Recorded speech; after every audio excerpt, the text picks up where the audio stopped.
पारादीप बिजु युव छात्र जनता दल पक्षरु नववर्ष शुभेच्छा और अभिनंदन कार्यक्रम अनुष्ठित हो जाइछि। बिजु मेमोरियल ट्रस्ट परिसर रे अनुष्ठित एही कार्यक्रम रे पारादीप विधायक संबित राउतराय पौराहित्य रे पारादीप बीजेडी पूर्वतन परिषद और बहु छामुआ नेतृवृंद उपस्थित थिले। आगामी पौर निर्वाचन पई बिजु जनता दल प्रस्तुत थिबा बेले कोरोना पई स्थगित थिबा एही निर्वाचन पई आगामी किछि दिन मध्यरे तारीख घोषणा कराजिवो। तेबे पूर्व भली बिजु जनता दलर ट्रेंड बजाय रहिबो बोली पारादीप विधायक प्रकाश करने सहित ओडिशा रे बीजेडी हेउची गोटिए दल जहाँकि दलर मुखिया नवीन पट्टनायक अधीन रे समस्त नेता एक मनरे कार्य करती।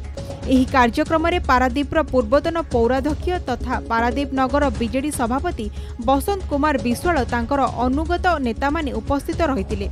मेडिकल कार्य भुवनेश्वर नगर सभापति अनुपस्थित अछंती बोली सफेई देवा सहित यह युवक और छात्र बीजेडी कार्यक्रम होइतिबारु एथिरे युवक मानकु प्राधान्य दिया जाइछि बोली विधायक प्रकाश करिसेंती। तेबे आगामी पौर निर्वाचन पूर्वरु एही कार्यक्रम जरिया बीजेडी निजर प्राक प्रस्तुति आरंभ करि दैछि। निर्वाचन घोषणा मात्रे बीजेडी पारादीप रे निजर दबदबा जाहिर करिवो। आजिर पारादीप नगर बिजु युव जनता एवं छात्र जनता दल तरफरु गोटे नववर्षर शुभेच्छा और अभिनंदन कार्यक्रम करा जायतिला एवं विधायक हिसाब से मत से संबर्धित और शुभेच्छा जनाऊले। से परिप्रेक्षी में गोटे कार्यक्रम होता खुशीर विषय कोविड कटकणा सत्वे समस्त वार्ड अनेक लोक जोग देते शुभेच्छा देते जो मुझे कोटि कोटि प्रणाम और हार्दिक अभिनंदन जन।